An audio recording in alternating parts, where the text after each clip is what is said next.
ज्ञान, जिनकी मुस्कान ही अपने आप में एक पहचान है, ऐसी आयरिका माँ पूर्णमती माता जी जो लगातार अपने केवल ज्ञान रूपी दीपक से हम सभी का मोह और अज्ञान अंधकार दूर कर रही हैं। मैं उनके चरणों में ससंग निवेदन करता हूँ कि हम सब ग्रस्त लोगों को, जिनके लिए मुनि व्रत और आर्य व्रत लेना आसान सहज नहीं है, उन्हें यह मार्ग बताएं कि हम आध्यात्मिकता की शरण में कैसे जाएं और आधुनिक साधनों की चकाचौंधी से कैसे बचें। एक पूर्व में हमारी वक्ता जी जो बाहर से पधारी है, मुझे ऐसा लगता है हम गोटेगांव वालों ने बहुत अच्छा स्वल्पाहार कराया है। बड़ी बुलंदी के साथ बोल रही थी और वो तो आर्यका माँ और गुरुओं की श्रद्धा पर भी शंका उठा रही थी। मैं उनसे कहना चाहूंगा, घर जाकर दीवार पर अपने दादाजी की फोटो को देखना और सोचना कि दादाजी आपको क्या दे गए। ये आर्यका माँ, ये संत, इनको लोग सदियों तक याद रखेंगे। आज प्रश्न चिन्ह उठाना आसान है और मैं तो चाहता हूं कि ये जो विपक्ष की बात कर रहे हैं कि आधुनिक साधनों में जीवन सुरक्षित है, मैं तो इस पर बात करना ही नहीं चाहता हूं। यह तो एक बुराई है और मैं बुराई पर बात करूंगा तो यह उसका प्रचार करना होगा। देखिए जरा आधुनिकता की हद। कल मेरी पत्नी मुझसे कहती है, अजी जरा व्हाट्सएप पे या जरा अपने मित्रों से ऑनलाइन पता करना कि कोई ऐसा प्रेशर कुकर आया है जो सीटी के साथ सीटी का नंबर बोलता है, सीटी नंबर 1, सीटी नंबर 2। मैंने कहा ऐसा क्यों पूछ रही हो? अरे बोले बड़ी दिक्कत हो जाती है, व्हाट्सएप फेसबुक चलाते चलाते क्या बन रहा होता है, क्या बन जाता है। बाहरी आधुनिकता की अंधी दौड़। एक और वाकया के साथ देखिए किस तरीके से आधुनिक साधनों की अति से अंत होता है मनुष्य का।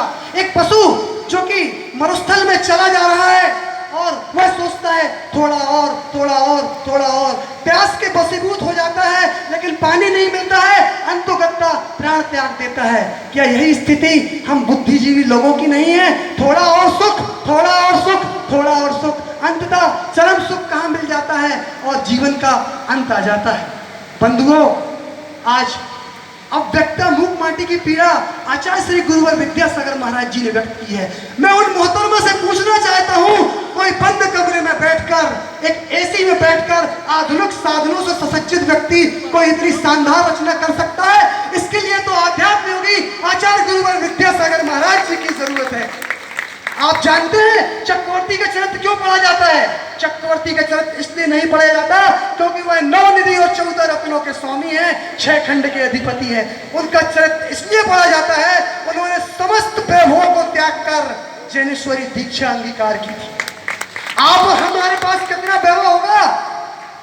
सुकुमार मुनि जी का नाम आपने नाम सुना होगा। 32 खंड का जिनका भवन था, ज्वार के दाने चुभते थे, रत्नों के मोती की चमक आंखों को चुभती थी, कितने लाड़ प्यार से पले हुए थे। लेकिन जब वैराग गाया, 3 दिन तक उनका लोमड़ी भक्षण करती रही, लेकिन बस वही शरीर, वही ममत्व, वही सहन। लेकिन जब उनके जीवन का आध्यात्मिकता से साक्षात्कार हो गया, उन्होंने मोक्ष लक्ष्मी को पा लिया। धन्य सुकुमार मुनि जी, धन्य सुकुमार मुनि जी। मुनि श्री ब्रह्म सागर महाराज जी का आप सभी ने नाम सुना होगा। आराम योग प्रेरणा, अच्छे अच्छे कपड़े का पहनने का शौक, अच्छे अच्छे जूते पहनने का शौक और हेयर स्टाइल की तो ऐसी दीवानगी कि 10-10 किलोमीटर दूर साइकिल से अपने बालों को सेट करवाने चले जाया करते थे। लेकिन जब आध्यात्म योगी आचार्य गुरुवर विद्यासागर महाराज जी के उन्होंने एक बार दर्शन किए, मन में वैराग्य भाव जागा। बस क्या था, 22 वर्ष की उम्र, जिस उम्र में हमें अच्छे से कपड़े पहनना नहीं आता, गुरुवर ने कपड़ों का त्याग कर दिया।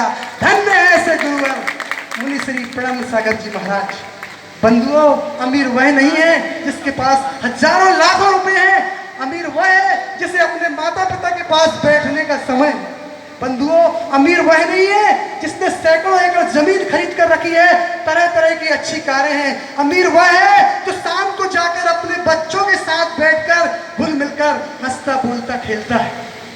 बंधुओं, जिस दिन हमें कलाकार को देखकर जैसे कलाकार बनने का भाव आता है, खिलाड़ी को देखकर खिलाड़ी बनने का भाव आता है, भगवान को देखकर भगवान बनने का भाव आ जाएगा, हमारे मन में आध्यात्मिक साधना का प्रादुर्भाव हो जाएगा।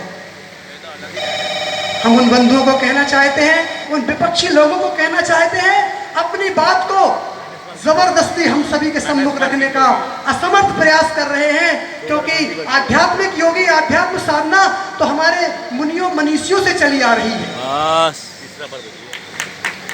मेरा विषय समाप्त हुआ, मुझे लगा आधा मिनट अभी शेष है। धन्यवाद आपसे।